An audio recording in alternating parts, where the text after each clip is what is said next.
ఇప్పుడు బోరుగా వాడుకున్నట్లు ప్రార్థన పూర్వకంగా ఉందాం. మనం అందరూ ఎదురు చూద్దాం. పిల్లలు ఇంకా తిరుగుతున్నారు, మాట్లాడుతున్నారు. మీ పిల్లల్ని మీరు కంట్రోల్ పెట్టుకోవాలి. దయచేసి ఏమనుకోవద్దు. ఈ ఒక్కరోజు తర్వాత వదిలేసినా పర్వాలేదు, మేము పెంచుకుంటాం. అంటే వదిలేతే మాకు ఇచ్చేయండి. మీరు పెంచలేకపోతే మాకు మినిస్ట్రీ పరిచర్య దేవుని చిత్తమైతే, మీ ప్రార్థన బలమైనది అయితే ఖచ్చితంగా మనకు ఒక మంచి మినిస్ట్రీ పరిచర్య మన ప్రభు ఇవ్వబోతున్నాడు. నమ్మిన వారు గట్టిగా స్తోత్రం చెప్తారా?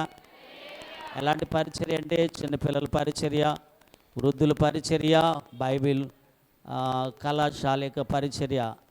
మరి ఇలాంటి పరిచర్య ప్రారంభించాలంటే కొన్ని లక్షల రూపాయలు కావాలి. అంతా కలిపి ఏమండి మనము సలివిట్లో వేస్తారు ఏదోటి జీడిపప్ప, అంత కూడా లేదన్నమాట. ఏదేమైనప్పటికీ కూడా దైవజనులు మన మధ్యలో ఉన్నారు. మన పరిచర్య కొరకు మనం ప్రార్థన చేద్దాం, మన గ్రామం కొరకు ప్రార్థన చేద్దాం. మరి సమయంలో నేను వారికి సమయాన్ని ఇస్తున్నాను. వారు వస్తుండగా గౌరవించుదాం. Praise the lord. హల్లెలూయా. దేవుని నామానికి మహిమ కలుగునుగాక. ఈ సమయం ఇచ్చిన దైవజనులు యేసురాజయ్య గారికి, వారి కుటుంబానికి ప్రత్యేకమైన వందనాలు. అంతేకాదు, మరి లైవ్ ఇస్తున్న సమయలు గారికి, వారి కుటుంబానికి, సంఘానికి, సంఘ పెద్దలకు, ఇప్పుడు దాకా మంచి పాటలు పాడి వినిపించిన యవన బిడ్డలకు మీ అందరికీ ప్రత్యేకమైన వందనాలు. ప్రార్థన చేసుకుందాం. యేసురాజయ్య గారికి మైక ఇడిచిపెడతాం ఇష్టం లేదు. నీ మాటలు ఉప్పేసినట్టుగా ఉండాలి, అదే పనిగా చెప్పకూడదు. దేవుడి క్షమించాలి. ప్రార్థన చేసుకుందాం. ఎవరు తలలో ఉంచట్లేదో నేను చూస్తా. ఈ లైట్ కొంచెం ఆపితే బాగుంటుంది. ఇది నాకు ఎందుకో మహానికి కనపడతల్లా. తలలు వంచి ప్రార్థన చేసుకుందాం. వాక్యం కొరకు ఈ రాత్రి నీతో, నాతో, మనతో మాట్లాడేలాగా. ఎందుకంటే పెద్ద పెద్ద మొక్కలన్నీ నిన్న మొన్న పడిపోయినాయి. మధ్యాహ్నం కూడా పెద్ద పెద్ద మొక్కలే పడ్డాయి. చిన్న చిన్న చేతి బెత్తులు లాంటివి పడతాయి ఇప్పుడు. దేవునికి స్తోత్రం. హల్లెలూయా. పరిశుద్ధుడు, ప్రేమ, నమ్మకం కలిగిన తండ్రి, మీ సన్నిధి మాతో ఉంచండి. అయా, ఘనులైన వారు, గొప్పవారు ఈ వేదిక మీద నిలబడి కొందరు మాట్లాడి వెళ్ళారు. అల్పుడునైన నన్ను, ప్రభువా, పురుగు వంటి వాడిని, నేనెందుకు పనికిరాను ప్రభా, నీ మాటను ఉచ్చరించటకు కూడా నేను యోగ్యుడను కాదు. అయ్యా, ఈ సమయంలో నన్ను స్థలములో మరుగుపరచండి. కేవలము నేను సచ్చిన కుక్క వంటి వాడిని ప్రభా. దేవా, మీరు నన్ను దర్శించండి. నీ బిడ్డలకి ఏది అవసరమో అది మాత్రమే మీరు మాట్లాడండి. నా నోటి నుంచి వ్యర్థమైన ఆలోచనలు, వ్యర్థమైన మాటలు ఈ స్థలములో రావటానికి వీల్లేదు ప్రభా. నీ మాట చేత మేము నలగొట్టబడాలి ప్రభా. మేము నీ మాట చేత దున్నబడాలి. నీ మాట చేత ప్రభువా మేము కాల్చబడాలి. తండ్రి, మీరు మమ్మల్ని దర్శించండి. మీరు దాటి వెళ్ళవద్దయ్యా. బలహీనులము నాయన. ఎందుకు లేని నన్ను, మమ్మల్ని మీరు మరుగుపరచండి. నా పక్షము నిలబడి మీరు మాట్లాడండి. యేసయ్య నామమున అడుగుచున్నాము తండ్రి. మీ అందరికీ వందనాలు. మరి దేవుని పరిశుద్ధ నామములో నాకు ఫోన్ చేసినప్పుడు చెప్పినట్టు ఉన్నారు, లేదా మధ్యాహ్నం చెప్తున్నారేమో 9 గంటలకే మిమ్మల్ని విడిచిపెట్టేస్తానని. మీ అయ్యగారు మీ ఫోన్ చూసుకోండి ఒకసారి, ఎంత అయిందో టైం. అదే మరి. దేవుని నామానికి మహిమ కలుగునుగాక. మరి చాలా మంచి సమయం, మంచి ఆరాధన. మరి మంచి దేవుడు మంచి వాక్యాలు అందించాడు, నేను నమ్ముతున్నాను. ఎందుకంటే ఈ కడవరి దినాలు గనుక ఈ దినాల్లో మనం ఎలా ఉండాలంటే ఐక్యమత్యతతో ప్రార్థన చేయాలి. దేవుని సన్నిధిలో విరిగి నలిగిన హృదయం కలిగి ఉండాలి. అటువంటి వారికి పరలోక రాజ్యం. కాబట్టి మనం దేవుని సన్నిధిలో ఉపవాసం యొక్క అనుభవాల్లో ఉన్నాం. ఇది వ్రత దినాలు. మీ యొక్క వ్రత దినాల్లో మనం చేయవలసిన పని ఏంటంటే ప్రార్థన, విజ్ఞాపన, సమయాన్ని కూడుకుంటాం, సమయానికి దేవుని మాట వింటాం, మనలో ఉన్న ప్రతి బలహీనతను ఒప్పుకుని విడిచిపెట్టడం దేవుడు మనకి నేర్పుతున్న పాఠం. మీరు రాత్రి ఏమి విన్నారో, నిన్న మధ్యాహ్నం ఏమి విన్నారో, మరి మధ్యాహ్న కాల సమయంలో దాదాపు 2.5 గంటలు వాక్యం విన్నారు. ఎంతసేపు అండి? ఎంతసేపు? 12:30కి ఇస్తే 2:30కి ఇడిచిపెట్టారు. అంతేనా? మాట్లాడతలే, ఎవరు మాట్లాడతలా. నాకు మీ ఇష్టమేమని అన్నట్టుగా ఉంది నాకు. దేవుని స్తోత్రం. ఒక మాట నేను ఈ రాత్రి జ్ఞాపకం చేసుకుందాం. చూడండి, దినవృత్తాంతములు 2వ గ్రంథం. బైబిల్ ఉన్న వారందరూ సిద్ధపడి మీరు బైబిల్ తీస్తే మంచిది. దినవృత్తాంతములు 2వ గ్రంథం 7వ అధ్యాయము 14వ వాక్యాన్ని చదువుదాం. ఒకరి చదవండి. నా పేరు పెట్టబడిన నా జనులు తమకు తాము తగ్గించుకుని ప్రార్థన చేసి నన్ను వెతికి వారు చెడు మార్గమును విడిచిన ఎడల ఆకాశము నుండి వారి ప్రార్థన విని వారి పాపమును క్షమించి వారి దేశమును స్వస్థపరిషదను. దేవుని స్తోత్రం. మాటలు బాగా కొంచెం లోతుగా అర్థం చేసుకుందాం. నేను వేరే సబ్జెక్ట్ చెప్పాలనుకున్నాను, కానీ దేవుడు ఇక్కడికి వచ్చిన తర్వాత నాకు ప్రేరేపణ ఏంటంటే దేవుడి వాక్యం ద్వారా మాట్లాడమంటున్నాడు. చూడండి, ఇక్కడ చక్కటి మాటలు వినబడుతున్నాయి. ఏమంటున్నాడంటే, ఎవరంట? ఎవరమ్మా? ఎవరు చెప్పాలి మీరు? నా పేరు పెట్టబడిన నా జనులు. మనం ఎవరమంట అండి? నా అనుభవాలు వేరుగా ఉంటాయి, మీ అనుభవాలు వేరుగా ఉంటాయి. నా హృదయంలో దేవుడు ఒక తలంపు ఉంచాడు, దాన్ని చెప్పాలని ఆశ ఉంది నాకు. దేవుడు అవకాశం ఇస్తే చెప్తా. చూడండి, ఇక్కడ ఈ వాక్యం ద్వారా దేవుడు ఏమంటున్నాడంటే, నా పేరు పెట్టబడిన నా జనులు. వారు ఏం చేయాలంట? ఏం చేయాలి? వినాలి. ఏం చేయాలి? తమకు తాము తగ్గించుకోవాలి. మొదట తగ్గించుకుని ప్రార్థన చేసి ఆయనను బ్రతకాలి. ప్రార్థనలోనే ఎతకాలి అండి. ప్రార్థన తప్ప మనం ప్రార్థన చేయకోకుండా మన చెడు మార్గమును విడిచిపెట్టలేం. మన నోటి నుంచి మనం మొదట చేయబడిన ప్రార్థన ఏంటంటే దేవుని సన్నిధిని వెతకటమే ప్రార్థన. దేవునితో సావాసం చేయటం ప్రార్థన. దేవునితో నడవటం ప్రార్థన. కాబట్టి ఇక్కడ దేవుడు ఏమంటున్నాడంటే, నా పేరు పెట్టబడిన నా జనులు. ఈ స్థలంలో కూర్చున్న మనమే కాదు,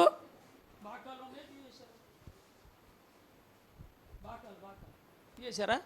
మంచి పని చేశారు. మా అంగారికి 3 అల్లుళ్ళు వాళ్ళు ఇష్టం వచ్చినట్టు చేస్తున్నారు. మా అంగారు ఏం చెప్తా చేస్తున్నాడు. మళ్ళీ మా ఐక్యాలో వాక్యం బయటికి వెళ్ళిపోతేమో వాళ్ళు వినేసి బాగుపడిపోతారేమో అని వీళ్ళు బాకాలు కట్టేసారంట. దేవుని స్తోత్రం. ఏమంటే మంచి అల్లుళ్ళు మా అబ్బాయి వాళ్ళే, అది మాకు మేమే పొగుడుకుంటున్నాం. సరే, చూడండి ప్రియులారా, ఒక విషయాన్ని గమనిద్దాం. ఈ రాత్రి ఎంతమంది పేరుకు తగ్గట్టుగా జీవిస్తున్నారు? ఎంతమంది యేసు క్రీస్తు నామములో రక్షించబడి బాప్టిజం పొందిన నాటి నుండి నేటి వరకు నమ్మకముగా దేవుని సన్నిధిలో ఉన్నవారు ఎంతమందో చేతులు ఎత్తండి. ఒక్కరు చెయ్యెత్తల. 1984 సంవత్సరం. నేను వెళ్ళిపోయిన నెల సెప్టెంబరు 31వ తారీఖు రాత్రి ఉపవాస ప్రార్థనలో కూర్చున్న దేవుని స్తోత్రం. నా ఆత్మీయ తండ్రి గారు నవంబర్ 1వ తారీఖు నుంచి 10 దినాలు ఉపవాసం ఉండి ప్రార్థన చేసుకోవాలి, దేవుడు నీతో మాట్లాడుతున్నాడు, దేవుడు నిన్నేదో చేయబోతున్నాడు, నువ్వు రక్షణ పొందాలని చెప్పారు. నాకైతే ఉపవాసం ఉండటం తెలీదు, ప్రార్థన చేయటం తెలీదు. ఏమండి, మేము అప్పుడే కొత్తగా దేవుని సన్నిధికి వచ్చాం. ఒక నెల 15 రోజులు ఎంతో జరిగింది. నెల 15 రోజులకే దేవుడు నన్ను ఉపవాస ప్రార్థనలో పెట్టాడు. ఆ రాత్రే 30వ రాత్రి జరిగిపోయిన రాత్రే ఇందిరాగాంధీని కాల్చి చంపేశారు. నేను 1984 సంవత్సరం నవంబర్ 1వ తారీఖు బాప్టిస్టం పొందిన రోజు 10వ తారీఖున బాప్టిస్టం పొందాను. నవంబర్ 1వ తారీఖు నుంచి 10 రోజులు ఖచ్చితంగా ఉపవాస ప్రార్థన చేస్తాం, నాకు అలవాటు. దేవుని స్తోత్రం చెప్పండి. 10వ రోజున మీరు పుట్టినరోజులు చేసుకుంటారు,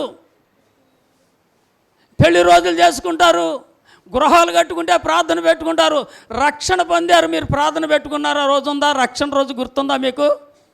నేను ప్రశ్నిస్తలా మిమ్మల్ని, నేను మిమ్మల్ని కావాలని మాట్లాడుతున్నా. మీరు రక్షణ పొందిన మీకు ఆనమాలు ఉందా? ఫలానా సంవత్సరం నేను బాప్టిస్టం పొందాను, యేసుక్రీస్తు నడుస్తున్నాను అని చెప్పగలిగే ధైర్యం ఉందా మీకు ఈ రాత్రి? నేను ఒక సవాలు మీకు విసురుతున్నా. యవనస్తులు ఉన్నారు అంటే మీరు చాలామంది రేపటి తరంలో మీరు గొప్ప పరిచర్య చేయాలి.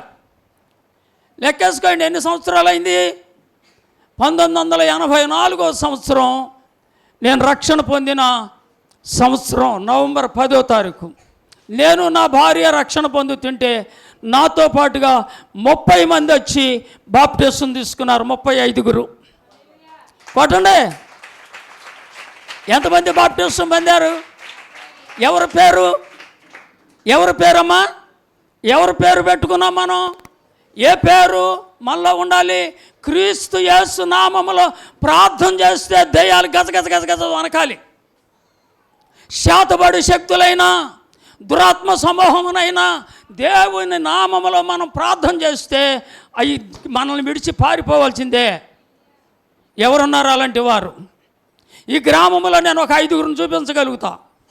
5 6 మీకేమైనా అభ్యంతరమా అండి? మొట్టమొదట పాస్టమ్ గారే ఉందా ఇక్కడ అండి? 1985 2005 సంవత్సరంలో బందర్ గవర్నమెంట్ హాస్పిటల్లో పెడితే పాస్టర్ గారు అక్కడే, ఎవరు లేరు. 45 రోజులు ప్లాట్ఫారం మీద 7 గంటలకు మోకరించి తెల్లవారుజాము 4 గంటల వరకు ప్రార్థన చేసేవాళ్ళం ఇద్దరం. అమ్మగారు ఈరోజు సజీవురాలిగా ఉంది, దేవుని స్తోత్రం. ఈ పిల్లలు చిన్న పిల్లలు. ఏ నామములోనండి? ఏ నామములో ప్రార్థన చేసాం అండి? ఒక ఆయన మంచంలో ఉన్నాడు, 2 మంచంలోనే అయిపోతున్నాయి. ఒక రోజున మధ్యాహ్నం అప్పుడు పరిగెత్తుకుంటూ వచ్చి, అయ్యగారు ఒక ఆయన మంచంలో ఉన్నాడు, చిన్న ప్రార్థన చేద్దాం రండి అన్నాడు. మామూలు బట్టలతో వచ్చాను నేను అక్కడికి. ఆ అరుగు మీద కూర్చుంటానికి కూడా ఇష్టం లేదు.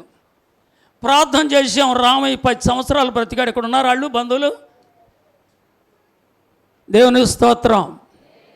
మా బావుమరిది గారు అవుతాడు, జయరాజు గారు మంచంలో ఉన్నాడు, భీమవరాన్ని తీసుకొచ్చారు. ప్రార్థన చేసాం. బ్రాహ్మణ గారు కృష్ణ అసలు మాటలేదేక ఉన్నాడు, కానీ సుఖం లేదు. ఇలా చెప్పుకుంటూ వెళ్తే చాలా ఉన్నాయి. మనం ఏ నామములో భక్తి చేస్తున్నామో ఈ రాత్రి మనం గుర్తించాలి. నా నామందు ఏం కలిగి ఉండాలి? అమ్మా మళ్ళీ చదువుదాం ఆ మాటలో. నా పేరు పెట్టబడిన నా జనులు తమకు తాము తగ్గించుకుని ప్రార్థన చేస్తే తమ చెడు మార్గం విడిచిపెట్టాలి. దేవుని స్తోత్రం చెప్తారా అండి? వాళ్ళు వెళ్ళి చెప్తాం, ప్రార్థన చేస్తాం, కానుకలు ఇస్తాం, దశమ భాగాలు ఇస్తాం ఏమండి, తన పేరు చెప్పుకుంటాం. కొంతమంది బాప్టిసాలు పొంది దేవుని సన్నిధిలో సాగేవాళ్ళు ఏం చేస్తారంటే బ్రాందీ షాపులు పెట్టుకుంటున్నారు ఏమండి, సిగరెట్లు బీడీలు అమ్ముతున్నారు, పాను పరాకులు అమ్ముతున్నారు. ఎవరి పేరు పెట్టుకుని?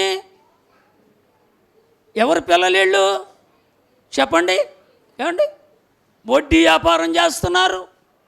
రోగాలు వస్తే డాక్టర్ దగ్గరికి పరిగెత్తుకుపోతారు.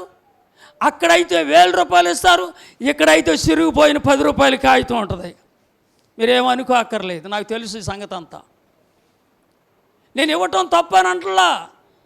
దేవుని సన్నిధికి వచ్చిన నీవు సాక్ష్యం ఉందా? నువ్వు బయటికి వెళ్తే పోలాడు తిప్ప అనే గ్రామం ఉంది. నేను రక్షించబడిన దినాల్లో ఆ పోలాడు తిప్పకి వెళ్తే అసలు కనీసం లైట్లు లేవు, ఏమీ లేవు. భయంకరమైన పరిస్థితి ఆ ఊరు. పోలాడు తిప్ప, కోన, తొమ్మలపాలెం ఆ ప్రాంతం అంతా. నేను రక్షింపబడిన దినాల్లో సువార్ జాతకి వెళ్తే ఒక ఇంటికి కూడా చేర్చుకోలేదండి మమ్మల్ని. నేను ఒక కౌంట్ల అబ్బాయి ఇద్దరం కలిసి పోలాడు తిప్ప వెళ్ళి ఒక కరెంటు స్తంభానికి కొంత లైట్లు, ఊళ్ళో లైట్లు లేవు, ఆ కరెంటు స్తంభం కింద కూర్చుని రాత్రి అంతా ఏడ్చాం. దేవుని స్తోత్రం చెప్పండి. రాత్రి అంతా ఏడ్చాం. ఇవాళ పోలాడు తిప్ప గ్రామంలో 5 సంఘాలు 6 సంఘాలు కట్టారు. దేవుని స్తోత్రం. ఒక ఇంటి మీద కాకి ఒక ఇంటి మీదకి వాలేది కాదు. అంత భయంకరమైన వేరి అది. ఆ పాతేరు కానీ ఆ చుట్టుపక్కల సువార్త లేని రోజులవి. ఎందుకు నేను ఈ మాటను గుర్తు చేస్తున్నానంటే, దేవుని పిల్లలు దేవుని పేరు చెప్పుకొని మనము మన నోటిని కాపాడుకుంటున్నామా? మన ప్రదవులు కాపాడుకుంటున్నామా? యెషయా గ్రంథము 6వ అధ్యాయము ఒకసారి చూడండి. ప్రవక్తల గ్రంథములోంచి కొన్ని మాటలు విందాం. యెషయా గ్రంథము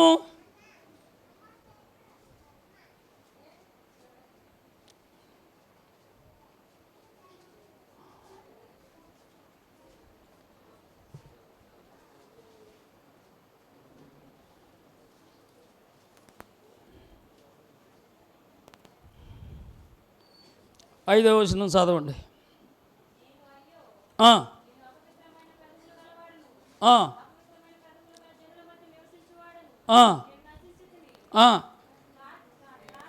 రాజును సైన్యములకు అధిపతియగు యెహోవాను నేను కన్నులార చూచితిని అనుకుంటుని.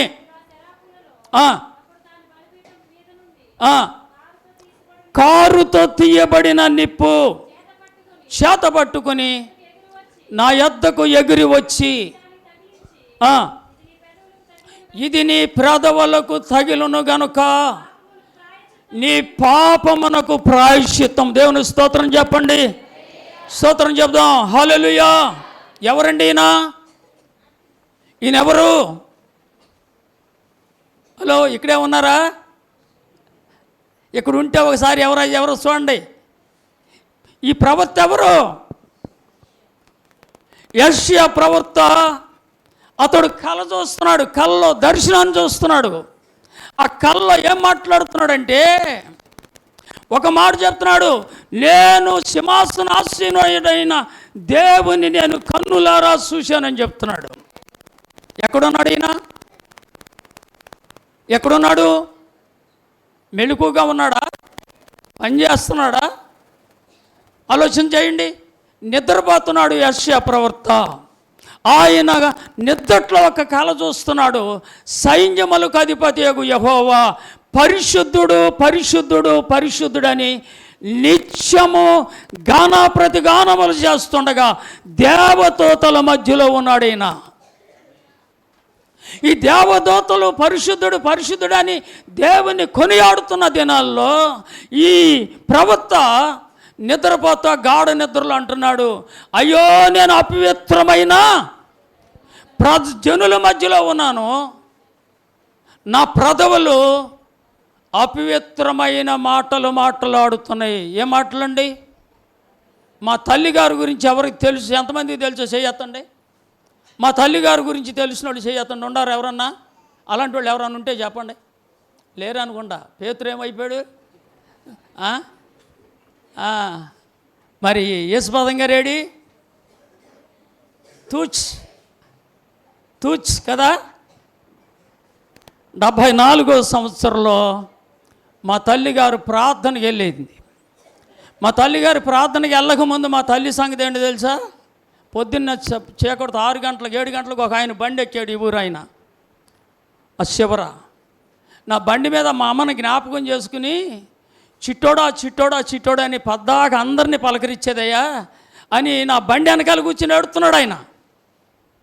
నా బండి వెనకాల కూర్చుని ఏడుస్తూ చెప్తున్నాడు ఈ మాట. మా అమ్మగారు ఏం చేసేదంటే ప్రార్థనకి వెళ్ళేది, సుట్ట తాగేది, కటికి బూతులు తిట్టేది. దేవుని స్తోత్రం చెప్పండి. ఏ బూతులండి? కటికి బూతులు. భర్తని ఒకటే మాట, పిల్లల్ని కన్నా పిల్లల్ని ఒకటే మాట. ఆవిడే కాదులేండి, ఇప్పుడు చాలా వరకు మారారు. తలపాకి చుట్టి ఇక్కడ పెట్టేవాళ్ళు బుట్ట, బెండును రాయ పెట్టి కొట్టేవాళ్ళు, నాకు తెలుసు. ఇక్కడ ఉండేది బుట్ట. వాళ్ళందరూ కూడా ఎక్కడికి వెళ్ళేవాళ్ళు అంటే పర్రాదరికైనా వెళ్ళేవాళ్ళు, లేకపోతే గొల్లపాలెంలో వచ్చేవాళ్ళు. దేనికి? తాగటానికి. కానీ వాళ్ళు మాట్లాడే మాటలు ఏంటంటే చిన్న పెద్ద భేదం లేకుండా మాట్లాడేవాళ్ళు. ఇప్పుడు లేరులేండి, మారారు. చాలా 3 అంతులు మారిపోయారు. దేవుని స్తోత్రం. ఎందుకు ఈ మాటను గుర్తు చేస్తున్నానంటే పూర్వం అలా తిట్టుకునేవాళ్ళు బూతులు. ఆ రోజులు నాగరికత లేని రోజులు, జ్ఞానం లేని రోజులు అండి. ఎవడిష్టం వచ్చినట్టు ఆడు బ్రతికేని రోజులై.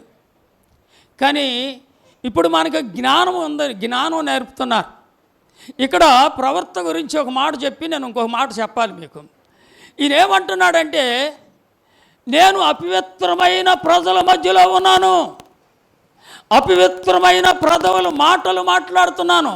వాళ్ళు మాట్లాడుతున్నారు, నేను కూడా మాట్లాడుతున్నాను. వాళ్ళు ఏం మాట్లాడుతున్నారు? అన్ని జనులు మాటలు ఎలాంటి మాటలు అంటే అపవిత్రమైన మాటలు మాట్లాడుతున్నారు. నేను కూడా వారి మధ్యన ఉన్నాను. నా ప్రదవల్ల నుంచి వచ్చే మాట కూడా అపవిత్రమైన మాటలే. నా మాటల వల్ల నేను కుషించిపోతున్నాను, నా మాటల వల్ల నేను నలిగిపోతున్నాను, నా మాటల వల్ల నేను బలహీనుడైపోతున్నానని చెప్తుంటే, అప్పుడంట శిరేపుల్లో ఉంచి ఒక దూత ఎగిరి వచ్చి కారుతో తీసిన నిప్పు పట్టుకుని ఆయన మీ దగ్గరికి పరిగెత్తుకుని వచ్చిందంట, ఎగురుతూ వచ్చిందంట. ఆ నిప్పు తెచ్చి ఏం చేసిందంటే తన ప్రదవలను కాల్చిందంట. వినాలి నా మాటలో. ఈ రాత్రి ఎంతవరకు చెప్తానో నా వల్ల కాదు. ఏం జరుగుతుందో ఆలోచించాలి. ఎవరు ప్రదాలు కాలుస్తున్నారు చెప్పాలి. ఎవరు ప్రదవులు? మనం కొంచెం గట్టిగా ఏదైనా ఒక మాట తగితే లెగిసి వెళ్ళిపోతారు చల్లగా. కానీ మాట అడిగినప్పుడు చెప్పరు. ఎందుకు మాట అడుగుతున్నామంటే మీరు వింటున్నారా వింటలేదని అడగటానికే, అంతేగాని మరొకటి కాదు. చూడండి, యెషయా ప్రవక్త ప్రదవలకు కాలుస్తున్నాడంట దేవుని దూత వచ్చి. దేవుని స్తోత్రం. దేవుని దూత ఎక్కడి నుంచి వచ్చింది? శరీపుల్లో నుంచి. అండి, అక్కడున్న దేవదూతలందరూ కూడా దేవుడు పరిశుద్ధుడు పరిశుద్ధుడు పరిశుద్ధుడని ఘనా ప్రతిగానములు చేస్తుండగా ఆ శరీపుల్లో నుంచి ఒక దూత వచ్చి కారు చేతి పట్టుకుని నిప్పు పట్టుకుని, నిప్పు ఎక్కడుంది అక్కడ? ఏమండి, నిప్పు ఎక్కడుంది అమ్మా చెప్పాలి. నిప్పు బలిపీఠం కింద ఉంది. బలిపీఠం కింద ఉన్న నిప్పు తీసి యెషయా ప్రదవలు కాలుస్తున్నాడు. దేవుని స్తోత్రం. మరి దూత కాలుస్తూ అంటుంది, ఈ నిప్పు నీ పెదవులకి తగిలింది కాబట్టి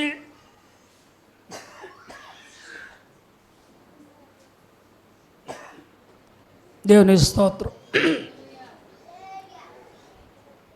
నీ పాపము చదవండి, మాట ఏముంది? నీ దోషము తొలగిపోయింది. అప్పుడు నేను ఎవరిని పంపిదనని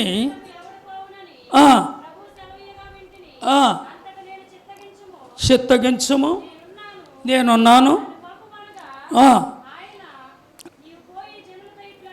దేవుని స్తోత్రం.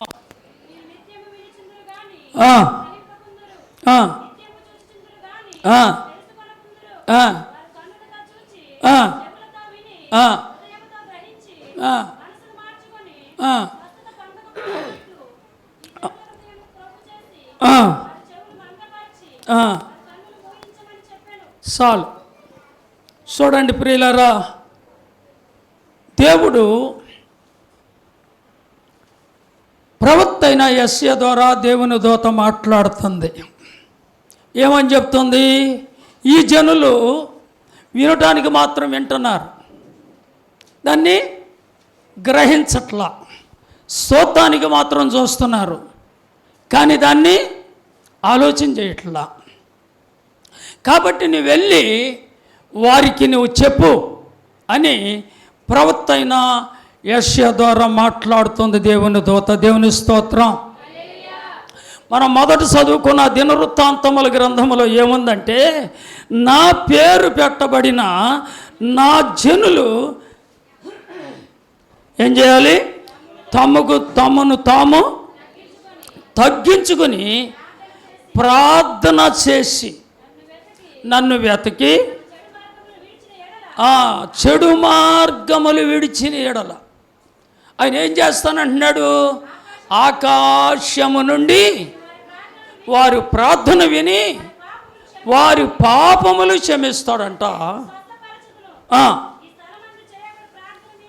ఈ స్థలమందు చేయబడిన ప్రార్థన మీద నా కన్ను దృష్టి నిలిచి ఉంటుంది, నిత్యము ఉండును. దేవుని స్తోత్రం. సహోదరులారా, మీరు గమనించాలి, మన హృదయములో దేవునికి చోటు ఉందా? ఈ రాత్రి ఒక ప్రశ్న, దేవునికి చోటు ఉందా? మన దేశాన్ని లేదా మన రాష్ట్రాన్ని, మన ప్రాంతాన్ని, మనలో ఉన్న పేదరికాన్ని తొలగిస్తానికి డాక్టర్ బిఆర్ అంబేద్కర్ గారు రాజ్యాంగాన్ని రాశారు. బిఆర్ అంబేద్కర్ గారు రాజ్యాంగాన్ని రాస్తే దానిలో చాలామంది ఏమండి ఆ రాజ్యాంగాన్ని దోపిడీ చేయాలని చెప్పి ప్రయత్నాలు చేస్తున్నారు. అది ఎవరి వల్ల కాదు. ఎందుకంటే కొన్ని సంవత్సరాల క్రితం బిఆర్ అంబేద్కర్ గారు పేదల పక్షాన లేకపోతే దరిద్రుల పక్షాన ఆయన ఒక రాజ్యాంగాన్ని రాశాడు. ప్రియులారా, ఇది రాయటం తప్పని నేను అంటలేదు, కానీ కొన్ని వేల సంవత్సరాల క్రితం మరి విలియం కేరీ అనే దైవజనుడు ఇంగ్లాండ్ దేశం నుంచి మన దేశానికి వచ్చి మన దేశంలో మన భారతదేశంలో ఆయన ఒక మారుమూల ప్రాంతంలో ఉండి ఆయన వస్తూ 7 పిల్లలు, ఆయనకి 7 పిల్లల్ని భార్య అని అంటబెట్టుకు వచ్చాడు. ఆ ఇంగ్లాండ్ దేశంలో చాలా ధనికుడు, కానీ భారతదేశానికి వచ్చి వస్తూ అతనే మన కొరకు ఒక ప్రింటింగ్ ప్రెస్ను తీసుకుని వచ్చాడు. ఏమండి, క్రైస్తవులు ఆ దేశానికి ఈ దేశానికి ఏం తీసుకుని వచ్చారంటే బైబిల్ తీసుకుని వచ్చారు, మనకి బైబిల్ నేర్పడానికి. మరొక మాట ఏంటంటే, వారు ప్రింటింగ్ ప్రెస్తో పాటుగా మన దేశానికి వచ్చి వారు మనకి పాఠశాలలు కట్టారు, అండి పోలీస్ స్టేషన్లు కట్టారు, హై స్కూల్ కట్టారు, గవర్నమెంట్ హాస్పిటల్ సూది మందు తీసుకొచ్చారు, ట్యాబ్లెట్ తీసుకొచ్చారు. కొంతమంది అంటారు ఇంగ్లాండ్ వాళ్ళు మన దేశాన్ని దోసుకుపోయారని చెప్తారు, కానీ నేనంటాను ఇంగ్లాండ్ వాళ్ళు దోసుకుపోలా, మనకి జ్ఞానం తెచ్చిపెట్టారు వాళ్ళు. దేవుని స్తోత్రం చెప్పండి. ఈ బైబిలే కానీ ఈ వాక్యమే కానీ మన చేతికి రాకపోతే మనం పాతాళంలో ఉండవలసిందే, కానీ ఎన్నడూ మనం బయట ఉండేవాళ్ళం కాదు. ఎందుకంటే మనం చేసిన భయంకరమైన పూజలు, మనం చేసిన భయంకరమైన ఆలోచనలు ఏంటంటే భయంకరంగా విగ్రహారాధన చేసే కుటుంబాలు మానే.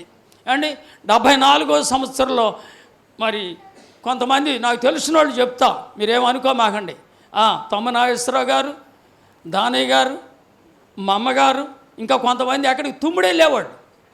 ఆ తుమ్ముడిలో ఒక ప్రవృత్తి ఉండేది, పుణ్యవతమ్మ గారు అని. ఆవిడ దగ్గరికి వెళ్ళి ఆవిడ ప్రవచనాలు చెప్తే ఆవిడ మాట విని వీళ్ళు ఇక్కడికి వచ్చి దేవుని యొక్క నామమును ప్రకటించడం మొదలుపెట్టారు. దేవుని స్తోత్రం. దేవుని నామమును ప్రకటించడమే కానీ ఆ అజ్ఞాన రోజులు, ఏమండి అజ్ఞాన రోజులు చాలా కరువు కష్టాలు అనుభవించారు.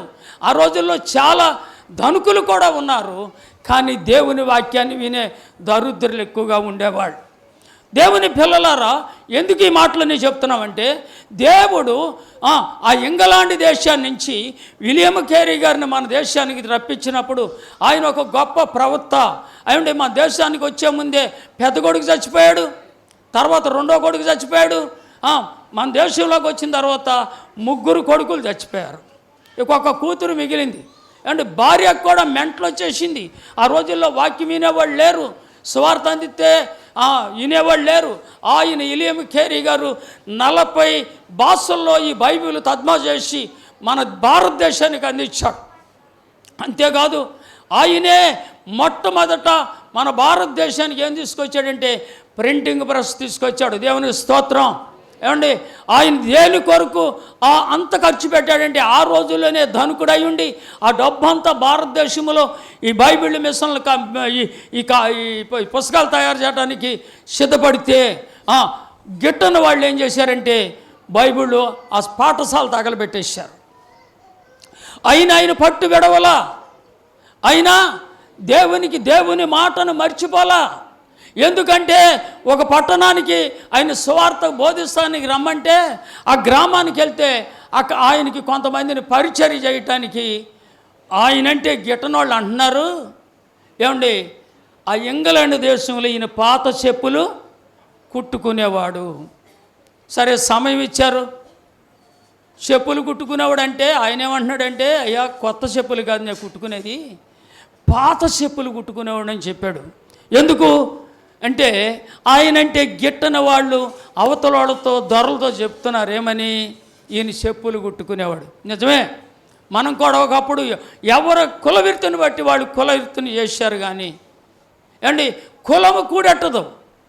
దేవుని వాక్యం అంతా ఏం మాట్లాడుతుందంటే, నా పేరు పెట్టుకున్నావు నువ్వు.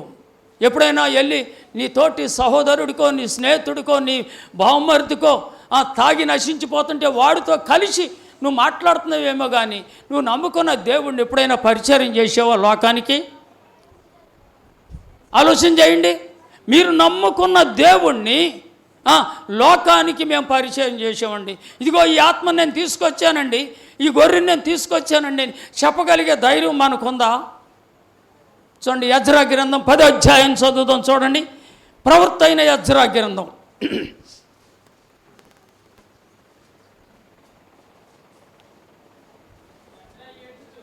యెజ్రా ఏడ్చుచు దేవుని మందిరము ఎదుట సాష్టాంగపడుతూ ఏం ఒప్పుకుంటున్నాడంట? పాపమని ఒప్పుకుంటున్నాడు. మనం ప్రార్థన చేస్తున్నాం, మరి మన నోట్లోంచి మన పాపాన్ని మనం ఒప్పుకుంటున్నామా? ఒకవేళ పాపం మీ దగ్గర లేదేమో, లేకపోవచ్చు, కానీ నీలో నీ జన్మ పాపం ఉంది, నీ కర్మ పాపం ఉంది. ఏమండి, నీ తల్లి రక్తపు ముద్దలో నువ్వు కొట్టుకులాడుతున్నప్పుడు దేవుని కన్నులు నేను చూసిని. ఒకసారి ఆలోచించి, ఆలోచన ఉండాలి మనకి. ఈ యెజ్రా ఏం చేస్తున్నాడంటే దేవుని మందిరం ఎదుట బోర్లుగా పడిపోయాడు, సాష్టాంగ పడిపోయాడు. ఎందుకని? తన ప్రజలు నశించిపోతున్నారు, తన దేశం నశించిపోతుంది. ఏమంటే అప్పటికే 2-3 మందిరాలు పడగొట్టేశారు. యూదులు ప్రార్థన చేసుకుంటానికి మందిరం లేదు అక్కడ. కానీ ప్రవక్త అయిన యెజ్రా అతను ప్రార్థన చేస్తున్నాడు, ఏడుస్తున్నాడు, ఒప్పుకుంటున్నాడు. మీరు ఇంకొక మాట తెలుసా మీకు?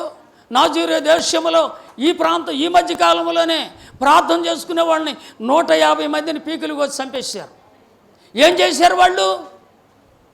ఇవాళ పొద్దున్న నేను వాట్సాప్ చూశాను. ఏమండి, బైబిల్ అన్నీ ఒకసారి గుట్టల్లి పోసి నుప్పెట్టి తగలబెట్టేస్తున్నారు.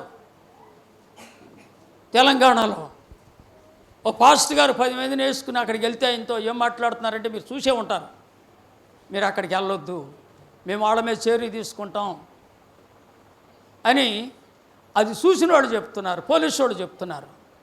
మన మీదకి శిక్ష వచ్చినప్పుడు లేదా శ్రమ వచ్చినప్పుడు మనం ఏం చేయగలుగుతాం? మనం ఏదైనా దాచుకుని ప్రార్థన చేస్తే దేవుడు వింటాడా?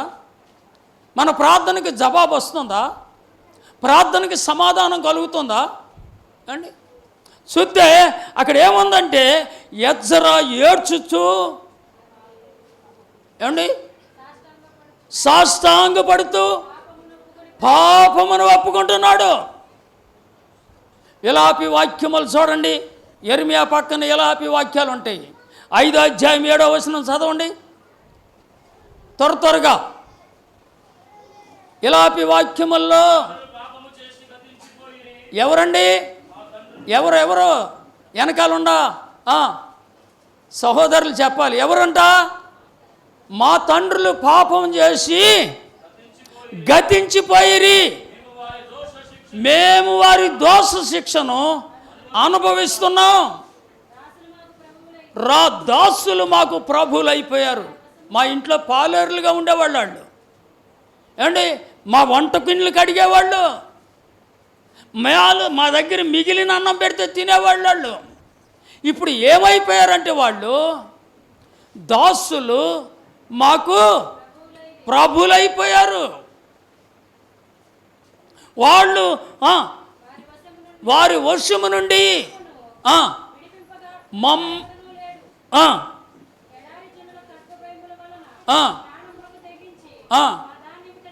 మేము మా ధాన్యం తెచ్చుకుంటున్నాం. ఎవరు భయం? ఎడారు జనులు వారి ఖడ్గం చేత చంపేస్తారేమో. వీళ్ళు భయపడుతున్నారు. భయపడుతూ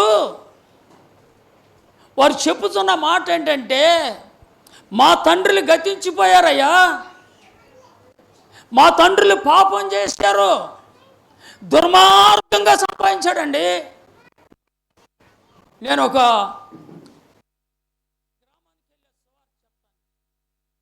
అక్కడికి ఒక బ్యాంక్ మేనేజర్ గారు కూర్చున్నాడు నా ఎదురుగుండగా. నేను వాక్యం చెప్తున్నాను. ఆయన కొంచెం లేచి పైకి నడవబోయాడు. కాలు పెద్ద పుండు ఉంది. ఆ కాలు పెద్ద పుండు ఉంటే ఆయన అన్నాడు, ఏంటండి అలాంటి పుండు ఉంది ఏంటంటే, అయ్యా నాకు బ్యాంక్ మేనేజర్గా ఉద్యోగం ఇచ్చారు, నేను మేనేజర్గా కొనసాగుతున్నాను, ఈ బ్యాంకీతో పాటుకి ఇంకా కొన్ని బ్యాంకీలు కట్టమన్నారు, నాకు కొంత డబ్బు ఇచ్చారు, ఆ డబ్బు తీసుకెళ్ళి బ్యాంకీలు కడుతున్నాం, కడతా ఉన్న సందర్భంలోనే మా ఇంటికాడు కూడా నేను ఒక ఇల్లు కట్టుకుంటున్నాను, ఆ ఇంటికి కూడా డబ్బు ఖర్చు పెడుతున్నాను, అంతా ఖర్చు పెట్టేసి చేసేసాం. చిన్న రేక్ షెడ్ వేయడానికి 2 సిమెంట్ స్తంభాలు తక్కువ వచ్చినాయి. ఆ బ్యాంకీ కాడ 2 స్తంభాలు ఉన్నాయి, ఒక స్తంభం ఎత్తుకొద్దామని వెళ్ళి ఎత్తుకొస్తున్నాను. ఎత్తుకుని భుజం మీద లేపుకుని పెట్టుకున్నాను. ఆ కింద ఉన్న ఇనప రాడ్డు నా కాలుకి తగిలిందండి. ఆ కాలు వల్ల నా కాలుకి షుగర్ వచ్చేసిందండి అని చెప్పాడు. మా కాలు కాడికి తీసేస్తారు రేపు ఎల్లుండి అని చెప్పాడు. ఏం చేశాడు ఈయన? ఎవరి సొమ్మని అనుభవించాడు? ఏమంటే ఎవరి సొమ్ము? పేదల సొమ్ముని. పేదల కొరకు అధికారులు కొంత డబ్బిస్తే పేదలకు పంచిపెట్టవలసి వస్తే అది పంచిపెట్టుకోకుండా ఏం చేశాడండి? అక్కడంట సిమెంట్ స్తంభం అవసరం వచ్చిందంట.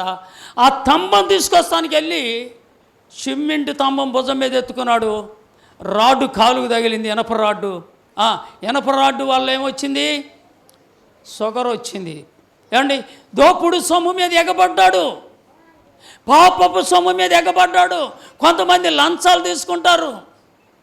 పోయిన 5 సంవత్సరాల్లో మా పక్కన బిల్డింగులు కడతామని చాలా డబ్బులు పోగు చేసుకున్నారు. ఒక్క బిల్డింగ్ అట్లా ఏం చేశారు? ఈ పోగు చేసిన డబ్బు పేదల దగ్గర డబ్బు.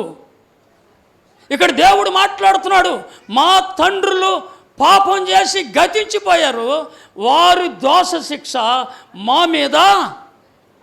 నువ్వు నీతిగా ఉంటే నీ పిల్లలు నీతిమంతులు అవుతారు, నువ్వు యథార్థంగా ఉంటే నీ బిడ్డలు యథార్థంగా ఉంటారు, నీ యథార్థంగా ఉంటే నీ భార్య యథార్థంగా ఉంటాయి, నువ్వు యథార్థంగా ఉంటే నీ ఇంటికి వచ్చిన పిల్లలు కోడలవని కూతురవని అల్లుడవని యథార్థంగా ఉంటారు. వాళ్ళు మొదట ముద్ద పరిశుద్ధంగా ఉండాలి.